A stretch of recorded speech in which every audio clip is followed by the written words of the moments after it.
Zafar Akhund, Chief Executive Councillor, Ladakh Autonomous Hill Development Council, Shri Ashish Kundra, Chief Secretary, Lieutenant General Hitesh Balla, GOC 14 Corps, Shri Mukesh Singh, DGP, Srimati Splaz Amango, Principal District and Session Judge, Shri Akhund Sabharwal, IG, ITBP, Shri Jamyal Saring Namgyal, former Member of Parliament, Shri Tashi Ganshal Kanchu, State President BJP,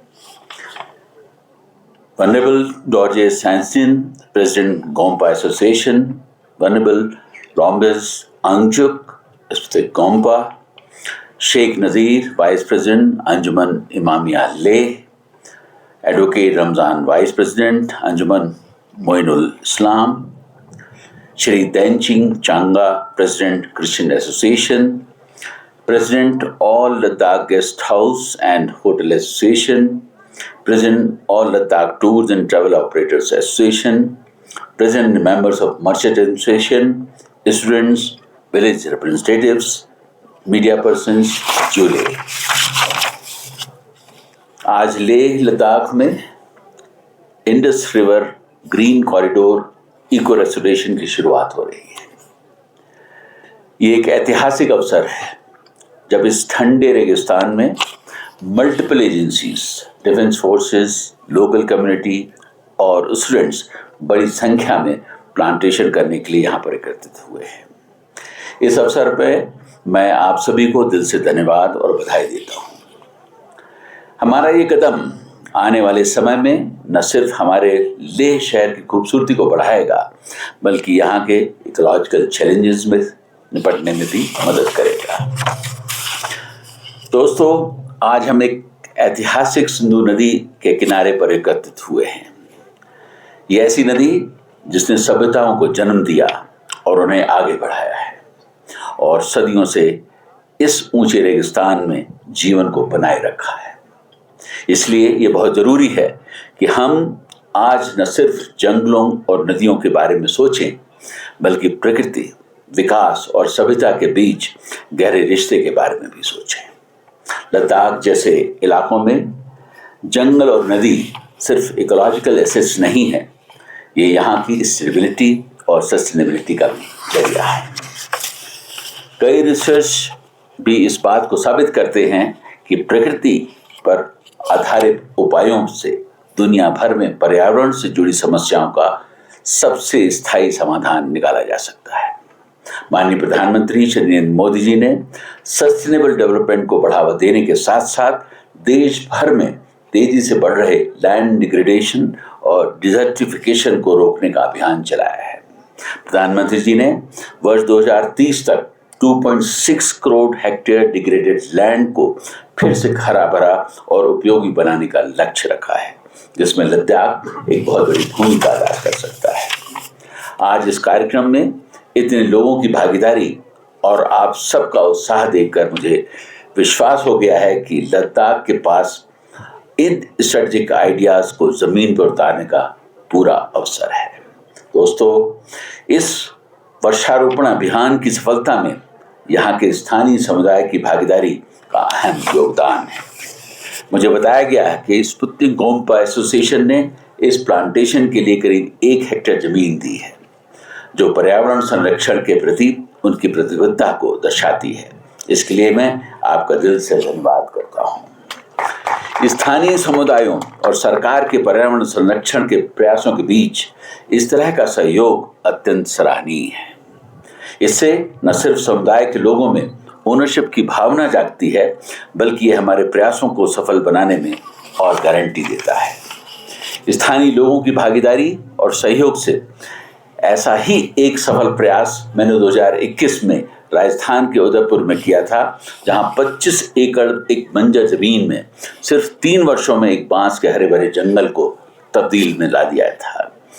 मेरी इच्छा है कि मैं उस video को आप लोगों को भेजूंगा और ये इस बात को दर्शाता है कि अगर आपके अंदर इच्छा शक्ति है तो आप कोई भी काम कर सकते हैं। वो भी इसी तरीके का बंजर था जो आज 3 साल के अंदर इतना हरा भरा हो गया है कि जहां अगर आप देखेंगे तो शायद उसको पहचान नहीं सकते कि कभी ये जंगल हुआ करता था। मैं हमेशा नए प्रयोग करने में विश्वास करता हूं। पहले भी मैंने दिल्ली और अन्य जगहों पर बहुत सारे प्रयोग किए हैं जहां पर मैंने बांस, चंदन, चिनार, चेरी ब्लॉसम, अमरूद, अंगूर, ग्रीन एप्पल, वाटर एप्पल जैसे प्लांट्स लगाए, जिनके रिजल्ट्स काफ़ी पॉजिटिव भी रहे हैं। मैं यहाँ पर यह भी बताना चाहूँगा कि जब भी मैंने इन नए प्रयोगों को किया तो उस वक्त बहुत सारे इन्वायरमेंटलिस्ट ने इस बात को कहा कि शायद ये संभव नहीं है। चंदन के मैंने 10,000 पेड़ दिल्ली में डिस्ट्रीब्यूट किए थे, उसमें 9,000 पेड़ आज जो है करीब से 10 से 15 फीट के हो गए हैं। लगभग 3 लाख बांसों के पेड़ों को वहां पर लगाया गया। उसका एक पर्पस था, वो ये था कि बांस का पेड़ और पेड़ों के कंपैरिजन में लगभग 33% ऑक्सीजन ज़्यादा ट्रांसमिट करता है, जो दिल्ली के लिए बहुत ज़रूरी था। तो इस तरीके के प्रयोग मेरी इच्छा है कि मैं यहाँ भी करूँगा, और प्रयोग जब भी किए जाते हैं उसमें सफलता हमेशा हासिल होती है। इसी कलेक्टिव ओनरशिप की भावना से हम Indus river green corridor initiative की शुरुआत कर रहे हैं। मैं इस बात पर जोर देना चाहूँगा कि यह सिर्फ एक सरकारी प्रोग्राम नहीं है, यह कई मायनों में सिविलाइजेशन प्रोजेक्ट है। यह एक ऐसा प्रोजेक्ट है जिसका उद्देश्य सिंधु नदी के किनारों की इकोलॉजी इंटीग्रिटी को रिस्टोर करने के साथ साथ इस ठंडे रेगिस्तान में ग्रीन बफर्स बनाना है और डेवलपमेंट और इकोलॉजी को जो कोएग्जिस्टिंग का एक लॉन्ग टर्म मॉडल भी बनाना है। मैं आपको बताना चाहूँगा कि प्लांटेशन और इको रेस्टोरेशन के ऐसे कार्यक्रम आगे भी होते रहेंगे। माननीय प्रधानमंत्री द्वारा किए गए एक पेड़ माँ के नाम अभियान को भी लद्दाख में व्यापक तरीके से चलाया जाएगा। मैं फॉरेस्ट डिपार्टमेंट से कहना चाहूँगा कि वो जल्द ही एक बड़े लैंड को चिन्हित करें जहां हम सभी मिलकर अपनी माँ के नाम पर एक एक पौधा लगाएंगे उनकी। इसी के साथ ही इकोलॉजी को ध्यान में रखते हुए साइंटिफिक टेक्निक का इस्तेमाल करते हुए पूरे लद्दाख में मास प्लांटेशन किए जाएंगे। मैं यहाँ पर यह भी कहना चाहूँगा कि जब फॉरेस्ट ऑफिसर यहाँ पर अपनी स्पीच दे रहे थे, उन्होंने कहा कि यहाँ पर लद्दाख के अंदर सिर्फ लेस देन 1% फॉरेस्ट कवर है। यह हमारे सबके लिए चिंता का विषय है। हमारी कोशिश होनी चाहिए कि हम 2 साल के अंदर कम से कम इस कवर को 5% तक पहुँचाएं, और जब हम इस लक्ष्य को पूरा कर लेंगे तभी हम लद्दाख की पूरी इकोनॉमी को बदल सकेंगे। स्टडीज बताते हैं कि अच्छी तरह से डिज़ाइन किए गए शेल्टर बेल्ट हवा की रफ्तार को 30% तक कम कर सकते हैं। साथ ही नदी के किनारे पेड़ पौधे लगाने से मिट्टी का कटाव काफ़ी कम हो सकता है और बायोडाइवर्सिटी और माइक्रो क्लाइमेट स्टेबिलिटी को बढ़ाया दिया जा सकता है। पेड़ों की संख्या बढ़ने से लेह लद्दाख में ऑक्सीजन की जो कमी है उसमें भी बहुत बड़ा सुधार आने की संभावना है। मैं आपको बताना चाहूँगा कि आज जो प्लांट्स लगाए गए हैं उनकी सिंचाई के लिए लद्दाख में पहली बार गवर्नमेंट एजेंसीज ने gravity based solar submersibles drip irrigation technique का इस्तेमाल किया है। ये वास्तव में सराहनीय कार्य है। इस टेक्निक से सोलर एनर्जी का उपयोग करके पानी को एक ऊंचे टैंक में पंप किया जा रहा है, जहां से ग्रेविटी की मदद से ड्रिप लाइनों के माध्यम से पौधों तक की जड़ों तक पहुंचाया जाएगा, जिससे पानी की बर्बादी कम होगी। लद्दाख में जैसे क्षेत्र हैं जहां धूप प्रचुर मात्रा में है लेकिन पानी की बहुत कमी है, ऐसी टेक्नोलॉजी अत्यंत प्रभावी होगी। मैंने अपनी ओथ लेने के तुरंत बाद एक बात कही थी और उसको मैं यहाँ दोबारा भी कहना चाहता हूँ कि लद्दाख के डेवलपमेंट में मैं हर व्यक्ति का सहयोग चाहता हूँ। हर व्यक्ति को मैं साथ में लेके चलूँगा। सरकार का ही कोई प्रोजेक्ट नहीं होगा, वो हर व्यक्ति का प्रोजेक्ट होगा। और जब तक हम साथ में नहीं चलेंगे, हाथ से हाथ मिलाकर नहीं चलेंगे, तब तक हम लद्दाख के डेवलपमेंट की बात नहीं कर सकते। मैं जगह जगह पर विजिट करूँगा, वहाँ की जो समस्याएं हैं उनको सुनूंगा और उनका कोशिश करूँगा कि स्पॉट पर ही समाधान निकाला जा सके। इसी तरीके से जो लद्दाख की जो पानी की जो बहुत बड़ी प्रॉब्लम है, इसके बारे में मुझे याद है कि मैंने जो फर्स्ट मीटिंग ओथ लेने के बाद की थी, उसमें मैंने चीफ सेक्रेटरी साहब को कहा था कि आप गांव वालों से मिलकर उन जगह को आइडेंटिफाई करें जहां पर सरकार अच्छे से पॉन्ड्स बना सके, जहां ग्लेशियर का पानी, उसके साथ साथ जहां हम नदी से पानी को लिफ्ट करके वहां पर ला सकें, जिससे कि गांव में पानी की कोई कमी ना हो और वो पानी इरिगेशन के लिए भी यूज़ किया जा सकता है, पीने के लिए भी यूज़ किया जा सकता है, जानवरों के लिए भी यूज़ किया जा सकता है। उस तरीके का प्रोग्राम हम करेंगे और उसकी शुरुआत हम बहुत जल्दी करने वाले हैं। एक खास बात जो इन प्रयासों का सबसे ज़्यादा मजबूती की बात करती है वो है कन्वर्जेंस की भावना। Civil administration, arm forces, infrastructure agencies और लोकल कम्युनिटीज़ का एक साथ आना गवर्नेंस का एक ऐसा मॉडल है जो प्रैक्टिकल और पार्टिसिपेटरी है।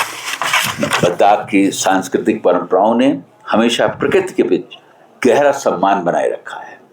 मेरी जितनी नॉलेज है लद्दाख के बारे में, मैंने देखा यहाँ पर जितना भी कंस्ट्रक्शन है वो ज़्यादातर, जो मॉडर्न को छोड़ दीजिए, वो पुराना कंस्ट्रक्शन जितना भी है उन्होंने इकोलॉजी को बहुत ज़्यादा ध्यान में रखकर एक एक कंस्ट्रक्शन को किया है। हमारे मठों की टीचिंग्स और हमारे समुदायों के तौर तरीके ने लंबे समय तक प्रकृति और विकास के बीच एक संतुलन बना के रखा है। कई मायनों में लद्दाख ने सस्टेनेबिलिटी के सिद्धांतों को जीवित रखा है और अब यह हमारी सामूहिक जिम्मेदारी है। अब यह हमारी कलेक्टिव रिस्पॉन्सिबिलिटी है कि उस साइंटिफिक प्लानिंग, कम्युनिटी ओनरशिप, इन सारी चीज़ों को हम बरकरार रखें। मैं यहाँ मौजूद युवाओं से कहना चाहूँगा कि आपको खुद को इनोवेट करना होगा, खुद को बदलना होगा और सस्टेनेबिलिटी की दिशा में हो रहे प्रयासों को लीड करना होगा। लद्दाख का भविष्य सिर्फ पॉलिसी से ही नहीं बल्कि आपकी भागीदारी से तय होगा।